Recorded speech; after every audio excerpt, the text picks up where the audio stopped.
The only light in Misaki's room was the sterile, blue-white glow of her monitor, a stark island in the ocean of midnight. Here, she shed the skin of her daytime persona, the compliant office worker, and allowed her true self to breathe.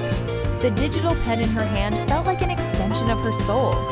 To draw, to weave stories, to compose melodies, these were not hobbies. They were her very breath, the rhythm of her existence. But lately, even this most fundamental act required her to glance nervously over her shoulder to anticipate the judgment of unseen faces. A few days ago, she had uploaded her latest novel, a sprawling fantasy set in a meticulously crafted otherworld. It had taken months of sleepless nights to complete. Yet, less than half a day after it went live, a notification arrived from the platform administrators. Your work has been made private due to content deemed lacking in consideration for certain cultures. There was no specific citation, no line or passage highlighted for revision. Just a vague, impenetrable wall of words, rejecting her passion outright.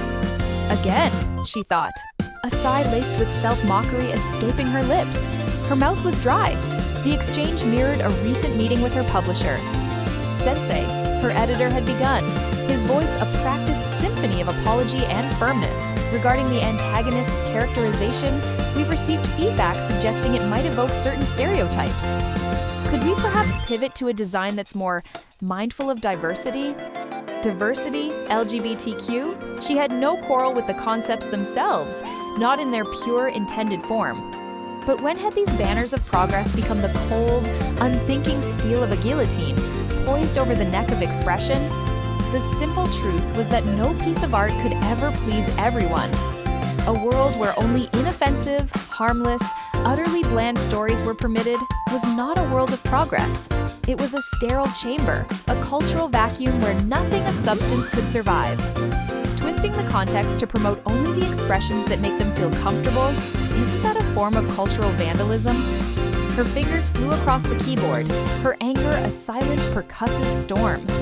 She poured her frustration into the void of social media, a scream into a hurricane. This hypervigilance, this excessive consideration, was not thoughtfulness, it was the abdication of thought itself. It was the same logic that, when applied to environmentalism, became a dangerous overreach. Carry that logic to its endpoint, and you're asking us to abandon civilization altogether, she typed, the words stark against the screen. Do they want to abandon civilization entirely?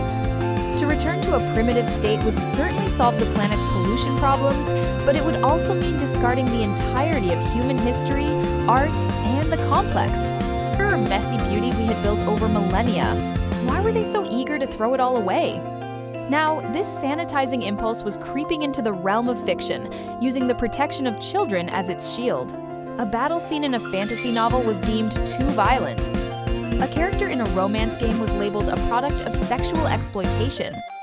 Children should be protected, of course, she muttered to the empty room, but the world of a story is something else entirely. Within the pages of a book, within the code of a game, one should be free.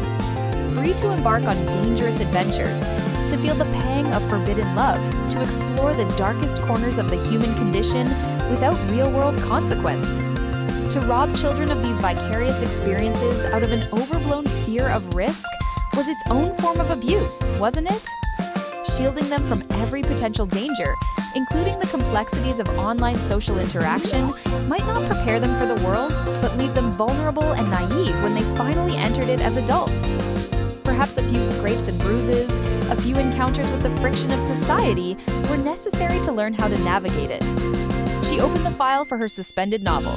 The character who had been branded an antagonist seemed to smirk at her from the screen. He was not a simple villain. He had his own code of justice, his own deep-seated sorrows. And now, he was being condemned, his existence threatened, because his complexity was inconvenient. A surge of energy returned to her hand, her grip tightening on the pen. Her lips pressed into a firm, determined line. She created a new file. It had no title yet. But at its heart, she knew, would be the stories of flawed, contradictory people, the outcasts, the misfits, the ones who didn't fit neatly into the world's pristine, ever-shrinking boxes of what was right. Perhaps it was a fool's errand to insist on forging her own path in this suffocating world. to continue creating authentic, challenging art when the path of least resistance was so clearly marked. So be it. She would write, she would draw, she would compose. They could censor her words and seal her lips, but they could never stop the story beating in her heart. This was Misaki's quiet, solitary, and non-negotiable rebellion.